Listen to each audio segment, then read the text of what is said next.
Sir, जो श्रीमद् गीता भगवत है, इसके बारे में आप इस पर प्रकाश डालें।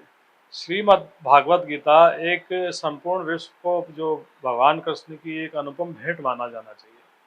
विश्व का ऐसा कोई महानतम विद्वान, वैज्ञानिक, लेखक, हिस्टोरियन ऐसा नहीं है जिसने भगवत गीता ना पढ़ी हो। आइंस्टीन इसके लिए कहते हैं कि काश मुझे अपने ज़िंदगी के प्रारंभ में अगर ये मिल जाती तो मेरा जीवन कुछ और होता। अल्बर्ट हक्सले हों, चाहे दूसरे लेखक हों, सभी ने इसको सराहा है। 283 विद्वानों ने इसका ट्रांसलेशन किया, जिसमें हिब्रू भी हैं, अंग्रेज भी है, उर्दू वाले भी हैं, स्पेनिश भी है, फ्रेंच भी है, इंग्लिश भी है। सबसे मज़े की बात है, जिन 283 लोगों ने इनका अनुवाद किया, सारे हिंदू बन गए और विश्व में हर जगह ये पढ़ी जाती है। 700 श्लोकों में भगवान कृष्ण अर्जुन के नहीं, बल्कि वो हमारे जो मन में जो उठते हैं, हमारे जीने के लिए जरूरी है, उन सारे सवालों के वो जवाब देते हुए चलते हैं। शुरू के जो 18 अध्यायों में इसको संजोया गया है। शुरू के 6 अध्याय में ज्ञान के ऊपर प्रकाश डाला गया है। 7वें से 12वें अध्याय में भक्ति योग पर प्रकाश डाला गया है और 13वें से 18वें अध्याय में कर्म पे प्रकाश डाला गया है कि हमारा ज्ञान कैसा हो, ज्ञान को हम कैसे यूज करें। भक्ति पर प्रकाश डाला गया है, योग पर प्रकाश डाला गया है। प्रत्येक अध्याय में एक अलग योग है। तो भगवान कृष्ण अर्जुन के सवालों के जवाब देते देते हमारे मन में उठने वाले, हमारे जीवन को जीने में हम कैसे जिए, किस स्थिति में जिए, हम काम करें तो कैसे करें, काम करते अगर रिजल्ट हमारे पक्ष में नहीं हो हमें कैसा सोचना चाहिए, जब हम किंकरते विमूढ़ हो जाए, हमें किसी सवाल का जवाब न मिले, तब हम क्या करें। और यदि हम भक्ति में लगे हैं और संसार हमें खींचता है और हम भक्ति से वापस संसार की ओर चले गए, तो हमारा परिणाम क्या होगा। सात्विक कर्म क्या है, राजस कर्म क्या है, तामसिक कर्म क्या है, ये तीनों गुण क्या होते हैं, इन सारे चीज़ों पर भगवान कृष्ण प्रकाश डालते हुए चलते हैं। साथ ही वो अर्जुन को एक बड़ी विलक्षण बात भी कहते हैं। अर्जुन को कहते हैं कि तुम शायद ये गलतफहमी के शिकार हो कि तुम सदा यहाँ रहने आए हो। जन्म के पहले न तुम थे न मैं था, जन्म के बाद भी हम सभी लुप्त हो जाएंगे। हम सभी प्राणी कुछ समय के लिए संसार में दिखते हैं और ये जो तुम जिस समय तुम्हें वीरता का प्रदर्शन करना चाहिए था और ये कायरता तुम्हें प्राप्त हो गई है, तो इससे तुम्हारी अपकीर्ति होगी यदि तुम भाग भी जाओगे और क्षत्रिय प्रकृति तुम्हें वापस युद्ध में लगाएगी। इसलिए तुम्हारे सामने एक कार्य करने का अवसर उत्पन्न हुआ है, इसका तुम वर्ण करो और जगत में प्रतिष्ठा प्राप्त करो, वरना ये मैं सारे कालों का महाकाल बनकर इनको मारने के लिए आया हूँ, परंतु क्योंकि तुम मेरे मित्र हो इसका मैं श्रेय तुम्हें देना चाहता हूँ। ये सारा बताते हुए नए से उसे वो प्रोत्साहित करते हैं।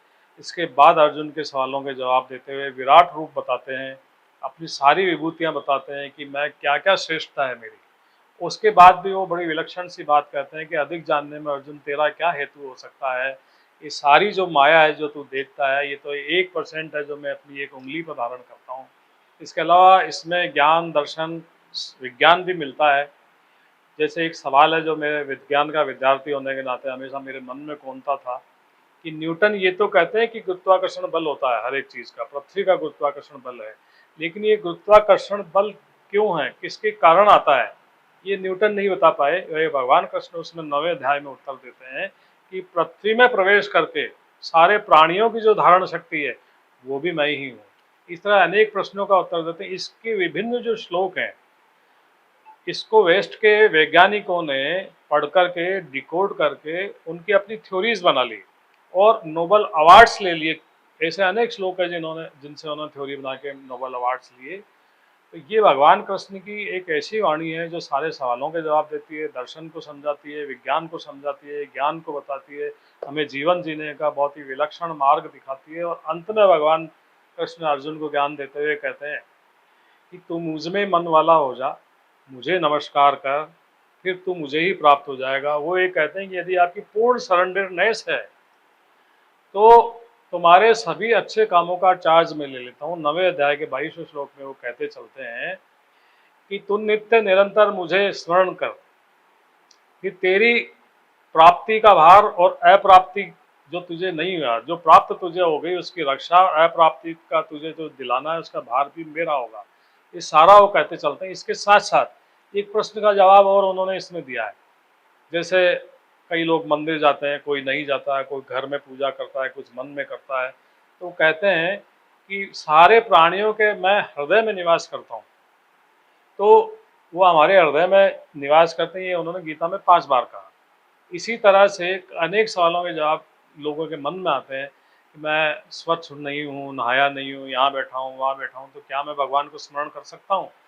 तो 5वें अध्याय के 8वें 9वें श्लोक में वो उत्तर देते हुए चलते हैं कि तत्व को जानने वाला चलता हुआ, फिरता हुआ, ऊँघता हुआ, सोता हुआ ये माने कि मैं स्वयं कुछ नहीं करता हूँ, इंद्रियां ही इंद्रियों में बरत रही है, और वो अपना जो भी भजन ध्यान प्रभु स्मरण है वो करे। क्योंकि स्मरण इसलिए भी हर वक्त जरूरी है कि 8वें अध्याय के 5वें श्लोक में वो बिल्कुल अलग बात कहते हैं कि अंत काल में जो मुझे स्मरण करता हुआ जाता है उसको मैं अपना अविनाशी पद प्राप्त करा देता हूँ। मोक्ष से भी ऊपर की बात करते हैं, परंतु अंतकाल में व्यक्ति तब याद करेगा जब वो पूरे जन्म उसका याद करने का अभ्यास हो। इसको तुलसीदास जी अलग तरह से कह देते हैं कि जन्म जन्म जतन कराई, अंतकाल मुखावत नाई।